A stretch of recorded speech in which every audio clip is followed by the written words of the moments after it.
What is going on, nerds and nerdettes? It is your boy Stevie B with this week's haul video. Whew, man, good mood today, man. Lots of good shit. I got so much good shit to show you guys. I found a little honey hole on the internet. Some really good prices on some really good books, and so I've got some really cool, nothing, major keys, but we got some cool mid-level to lower keys, and some really all-around really cool books. Can't wait to show you. Oh man! But in the news, this weekend opened Blue Beetle in theaters, and got really positive reviews from both critics and moviegoers. I don't listen to critics' reviews because let's be honest, they're not trustworthy. It's like eBay, you don't go on what the list prices are. You go on asking prices and see what people are actually paying. That's why when I look at reviews on movies, I go to what the people that are going to see it, the reviews they give it, because those are the ones that really matter. They're not getting paid off. They ain't got sponsors. They just letting you know whether they like the movie or not. And the people liked it more so than the critics, actually. So that is a bright light, a shining glimmer of hope for DC. I haven't seen it yet. Probably gonna wait till it comes out on a streaming service or something. Ooh, did you see that? My camera just dropped. Woo. I'm always farting with that thing. You notice that? But anyway, glad to see they got one positive reviews.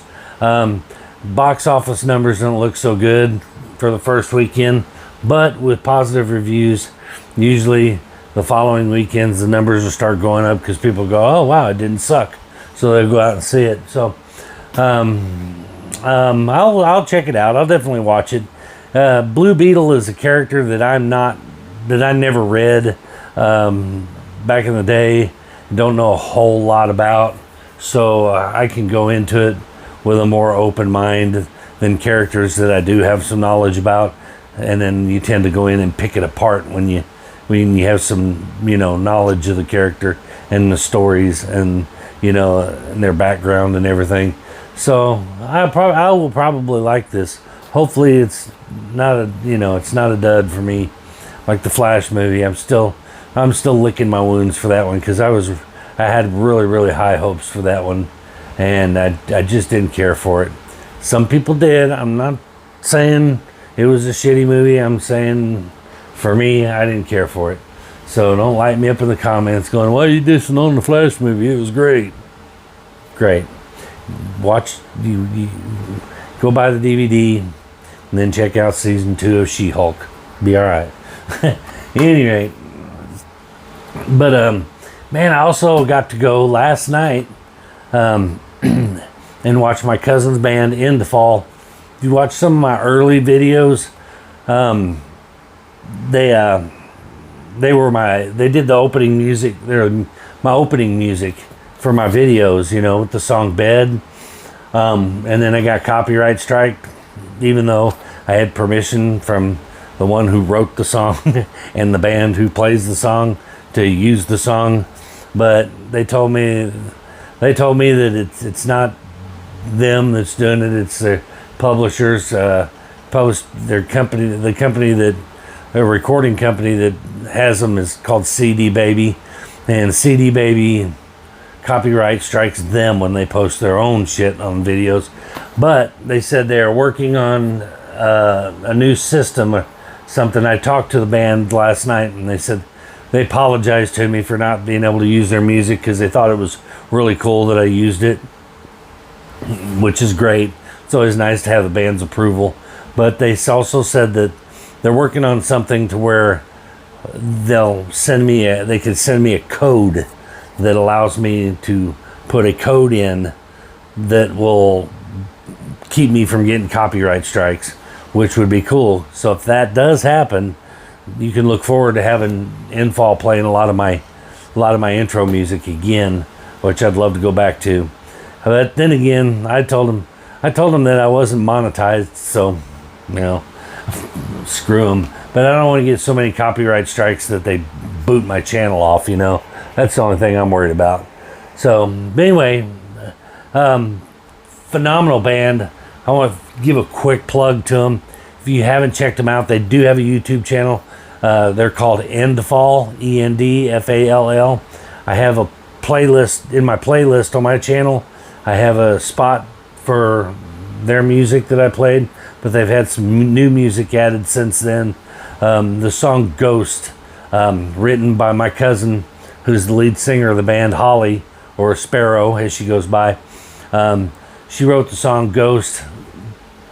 My God, dudes, that song is absolutely amazing. So check it out, Endfall on YouTube, and then go from there. And you can get all their socials, their official websites, and all that. And check them out. Go download their music. They're on Spotify, Amazon. Go download their music. Check them out.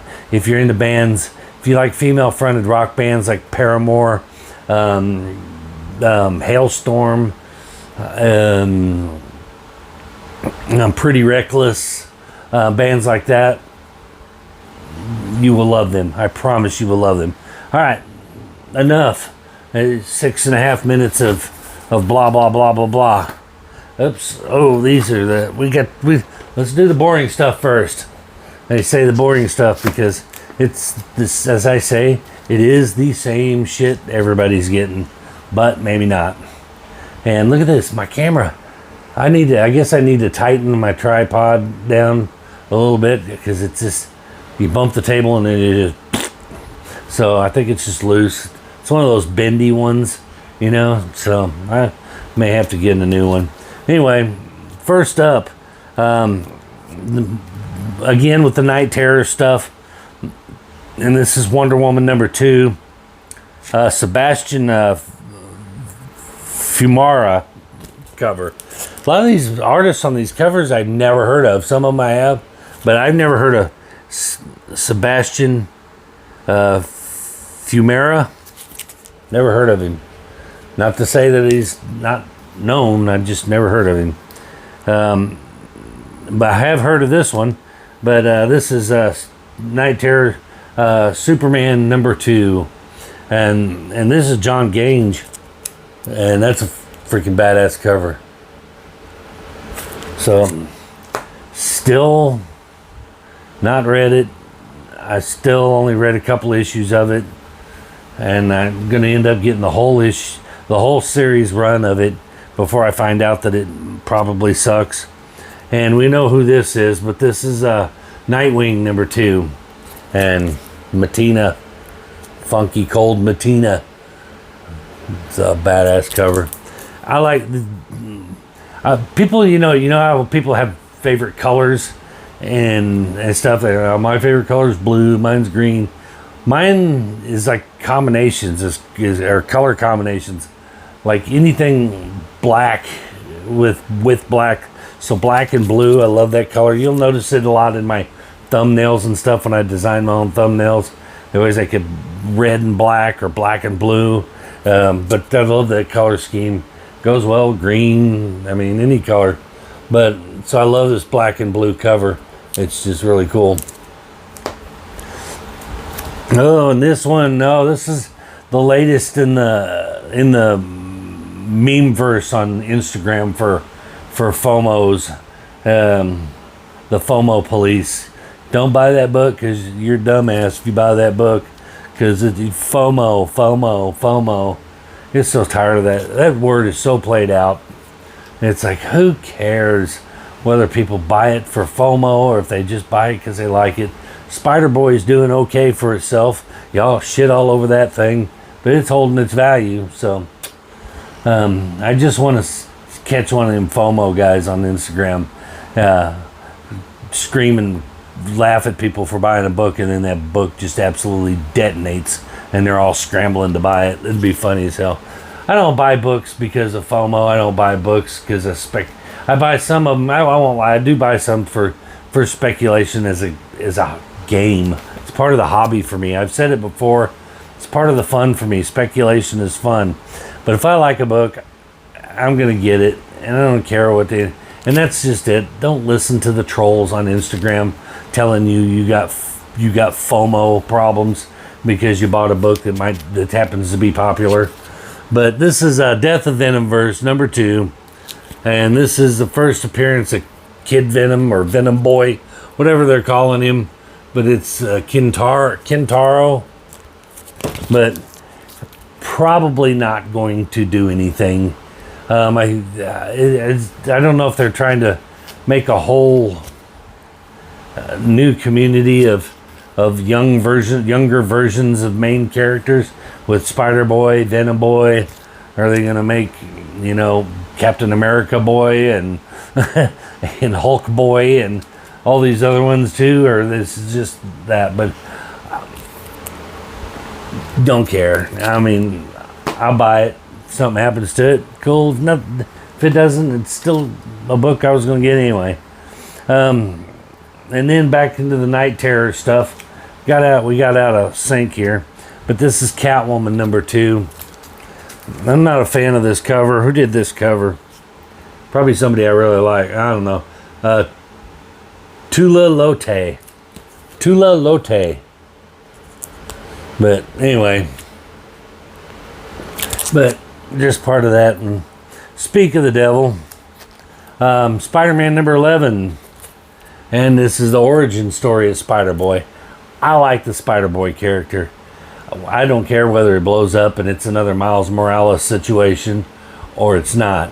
I hope it does, just so we can all go back and laugh at the FOMO police for ripping everybody a new ass for wanting to buy one. But I like the character. Think it's cool. I think it does give off a lot of Miles Morales vibes. Probably a way to have a Miles Morales type character in the main Spider-Man universe. So, but he's still got the same tennis shoes and all that other stuff. Watch it turn out to be Miles Morales. Wouldn't that be a shit? Wouldn't that be the shits? But anyway, I know they've already said the origin of it, but they've also said that they could be, red herring. So who knows? But anyway, I got one anyway. So FOMO police me. Oh my God. Night Terror's Punchline #2. Who did that cover? That one's pretty badass. I hadn't looked. Yeah, no, I hadn't done my research on them. Oh, wow. Here's another one of them. Gleb Melnikov. Gleb Melnikov. I'm getting better at reading these foreign names because I've been watching the European tour for disc golf. The European World Championships disc golf. So learning names like Antila Makalov and some of these European names from people from Finland and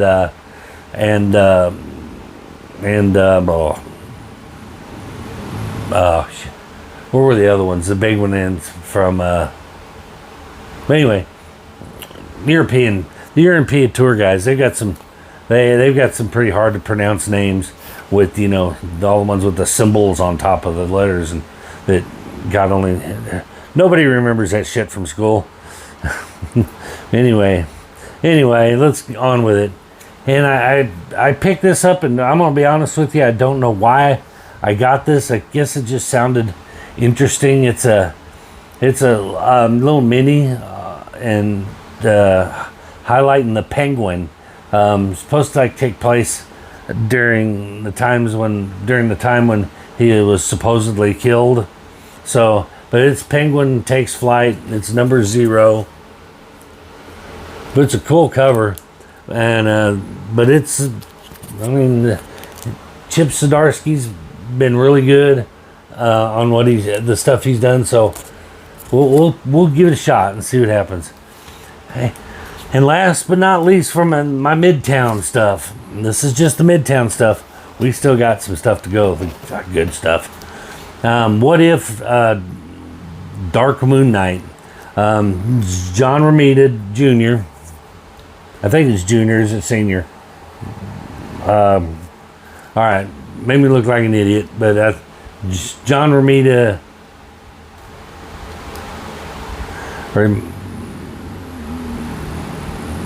I don't know what it is, to be honest. Now I'm confused. I think I confused myself. I think I got ahead of myself. I don't think it's either one of them. But anyway, the reason I picked this up, once again, I said I like to spec sometimes. Spec is fun for me. Whether I'm right or wrong, I'm wrong a lot of times, I'm right a few times. But this is the first appearance of Luminary, which is basically the female version of Moon Knight, and also the death of Mark Spector. Moon Knight Mark Spector. So I don't know if this is a replacement. If we are going to get a female Moon Knight, which I ain't gonna lie, she looks pretty cool. But I'm sure Mark Spector will not stay dead. They'll bring him back. He'll be something else, or he'll just come back and say, psych, not dead, whatever. But nobody ever stays dead in comics, except Uncle Ben. And hey, time will tell on that one. Tea. All right, but that is the Midtown stuff. I will honestly be glad when I think this is the last major crossover I'm going to go after. Is the Night Terrors crossover. I don't think I'm going to do any more crossovers for a while. I'm going to back off a lot on new books because I'm just not reading them. Be honest with you guys. I try to find time to read them, and I want to read them, but I just can't get the time, and I'm not reading them. And to be honest with you, most of them don't spark enough interest to me to read anymore.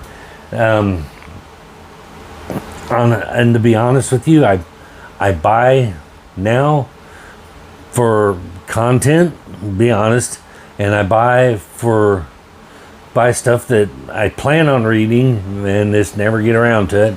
But I buy stuff for my PC, but it's going to start leaning towards more buying stuff for my PC, which is what all these books that I'm going to show you right now, I bought, and they are bought specifically to go into my PC, part of my collection. So as you can see, I got a stack, but this video is already dragging on, so you need to quit running my cake hole. But this is the good stuff. This is what you came to see. This was just a throw-in from an eBay buyer that I bought, but it's got a little minor key to it. Nothing that's gonna, blow up. But it's the first. Sorry, I had to move my tea because I set it down on my desk and it's sweating. So I want to make sure it doesn't leak everywhere. But this is the first appearance of Ganymede. And Ganymede is an alien that was a member of the Spinsterhood.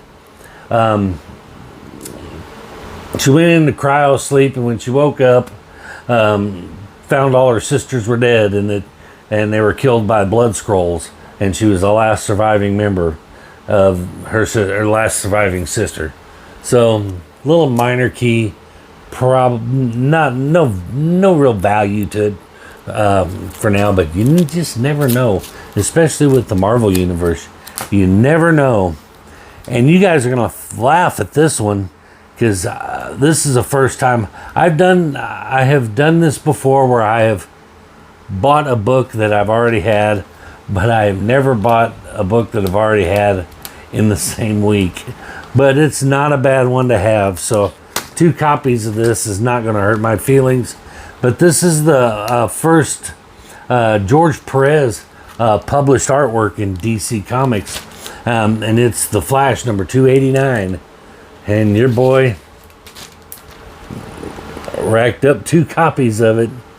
And when I put the second one into my CLZ app, I was thinking, oh, it's popped up and said, you already have this one, do you want to add it as another book? And I was like, huh? I do? I don't have this one already, I just bought it. And yeah, you just bought it the same week, and you got to So, lo and behold, yeah, look at that. See what I mean? Just, luckily my books aren't over. They're away from where I put my tea. My books over here, my tea over here. But look at that, man, it's just dripping sweat everywhere. But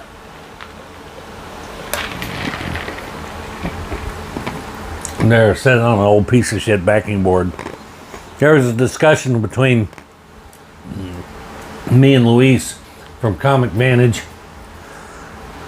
Told him, I said, why do these sellers keep putting the books in the shittiest, nasty, I mean, look at this. I hope he was watching this, because I told him, I said, you wouldn't believe how many shitty, nasty bags I throw away in a few days' time, because every seller wants to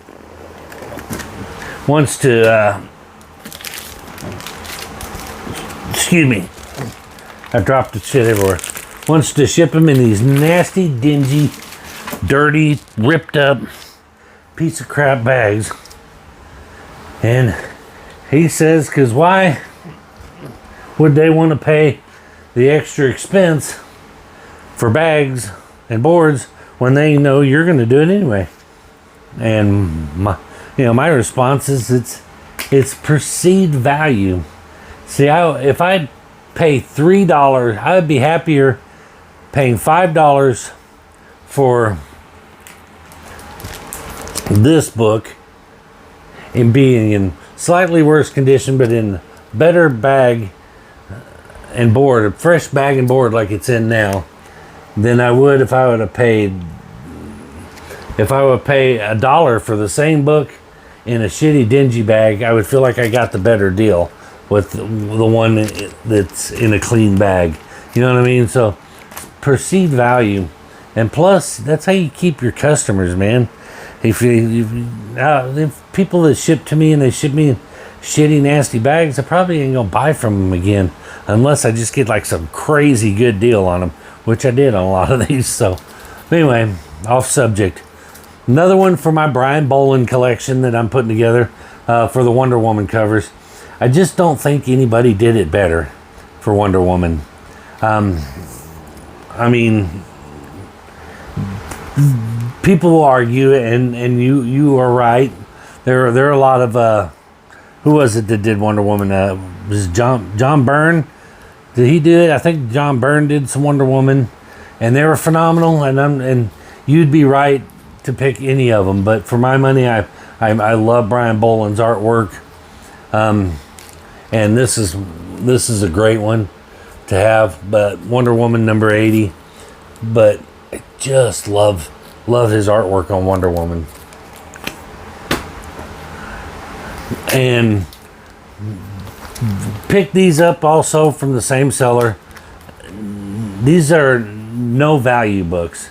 So for those of you that think I just pick up keys, little minor keys for spec books, and that I don't really buy books just because I like the books, but these are ones that I bought just because I like the books. There's no key element to them or nothing. I just really think they're badass. And I made a clip note on this. I want to make sure. Oh, but never mind. But this. Yeah, this one. I bought this one just because that's really freaking cool.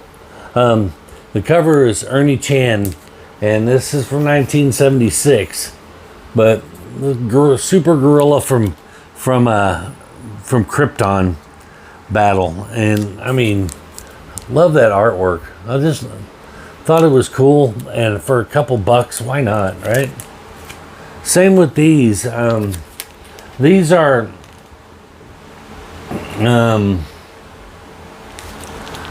which one is this? Oh yeah, I'm trying to remember. I made a few. I'm trying to be a little more informative with my videos rather than saying this is what I got. Cool, huh? Trying to give you a little more insight to the books. But this was like a 3-part little mini series, and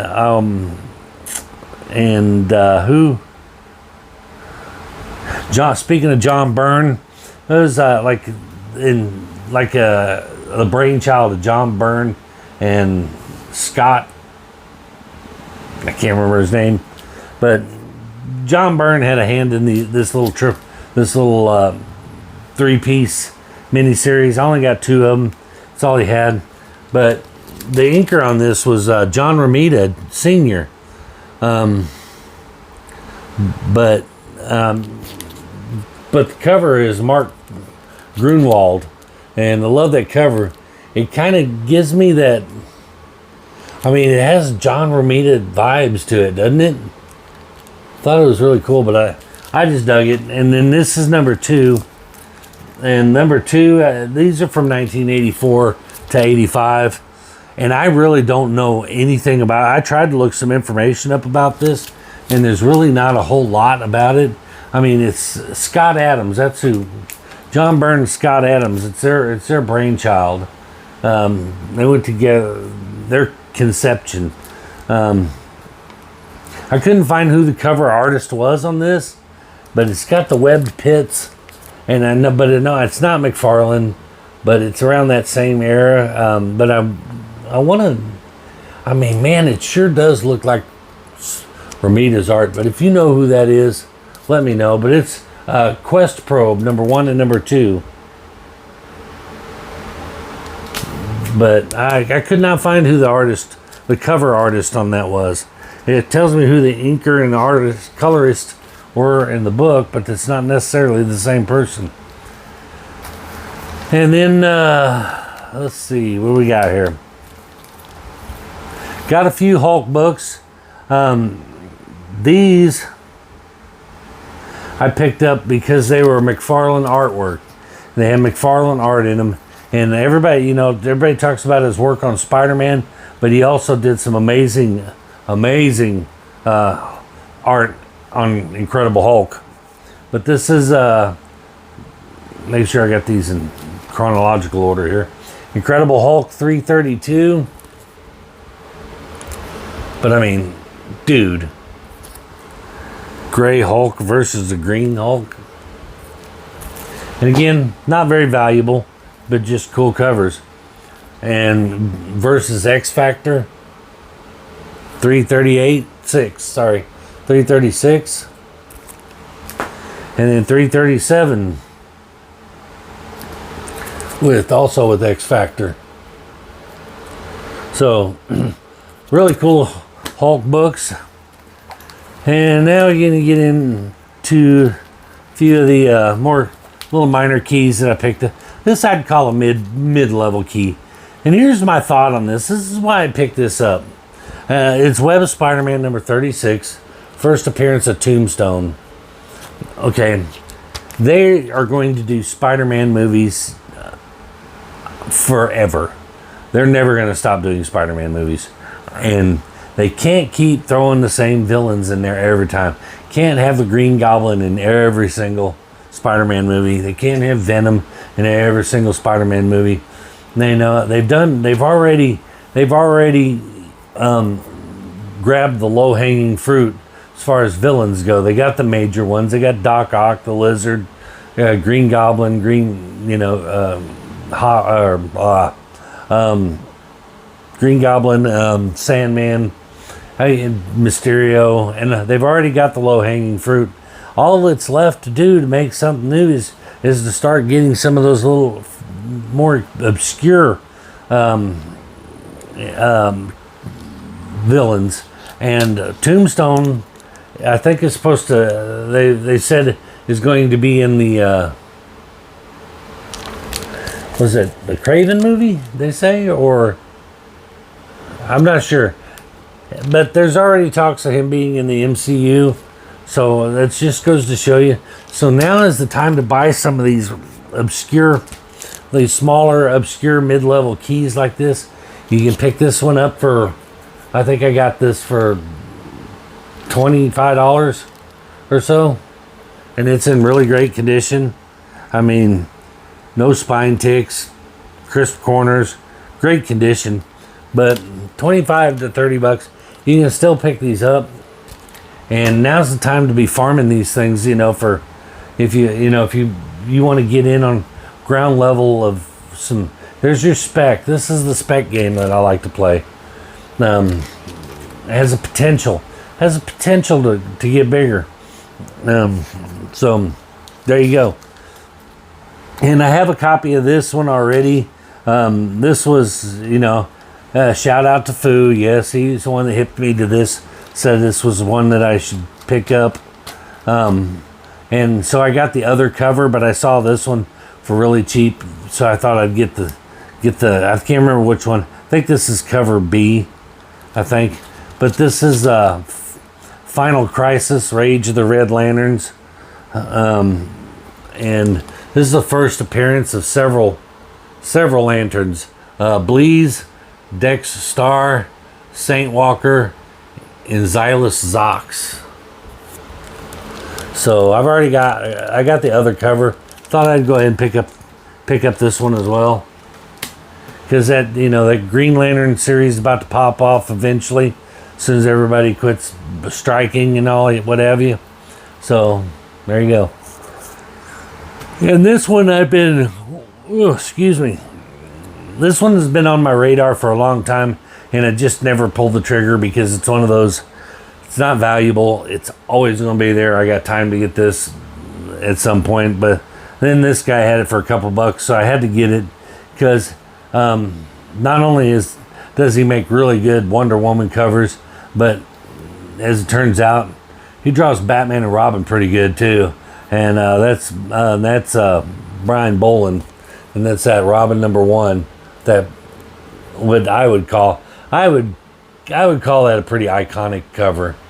But that Robin #1 cover, not a valuable book. It was a 5-part miniseries, and this was Tim Drake Robin.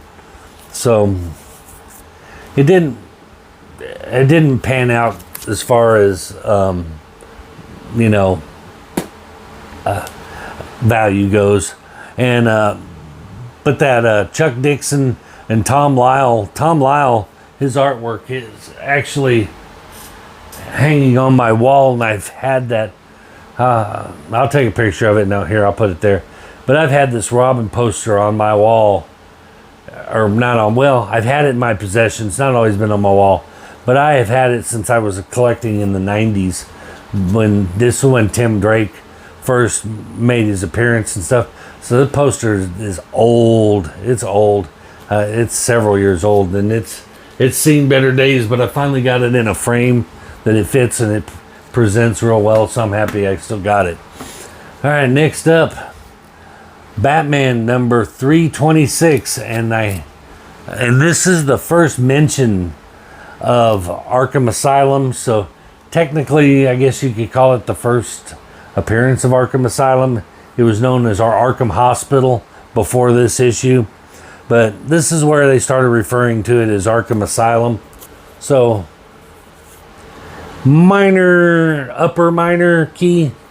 Not a super expensive book, but definitely an important one, I think. So I was excited to get that. All right. And last but not least, I know y'all are thinking, mercifully, he's almost done rambling. I was excited to get this one, not because I think that any movie spec is going to blow this up or anything. I think the speculation on this being part of the movie is weak, and if it's not weak, this isn't who's going to be in the movie. But I just thought it was really cool for the price that I got it for. Wasn't bad. Actually, I think this is the one that I think I paid $20-$30 for, and the Tombstone one, first appearance of Tombstone one, I paid $7 for. This is the one I paid a little more for. I got my cost confused there. So the Tombstone one I didn't pay. So you can get that one for like $10-$12 probably. Anyway, but this is still a 12 center Silver Age from 1965. So this thing is 3 years older than I am, if you can imagine that. And it's beautiful. Beautiful. Love it. I absolutely love it. from the Justice League member who gets no love. It's Aquaman number 23, and it's the first appearance of Aqua Baby. But it's in really good condition. I mean, for being 58 years old, this thing's almost 60 years old. And I know Mylar works its magic on it, but if I get you a real close-up look at it, I mean, it's got some spine ticks, but the corners are pretty clean and crisp. It's got some color breaks, spine ticks in it, but there's no cover creases.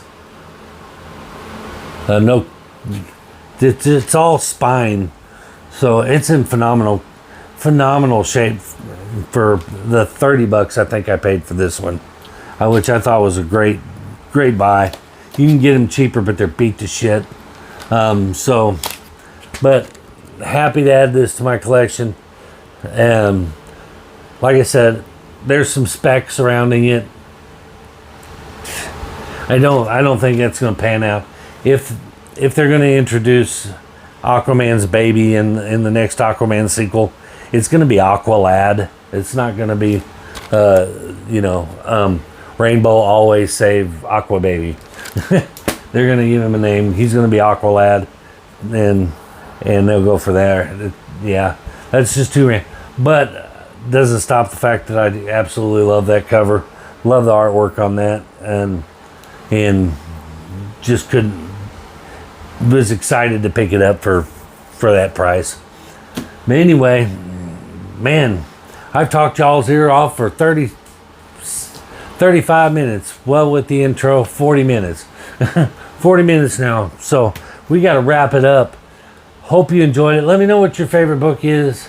Correct me in the comments if I was wrong about something, which I usually am, because, what do I know? But that is going to do it for this one. Before you go do all the YouTube things that we'd love for you to do, like, subscribe, comment, share. And that's going to do it for this one. We will see you guys in the next one. Peace.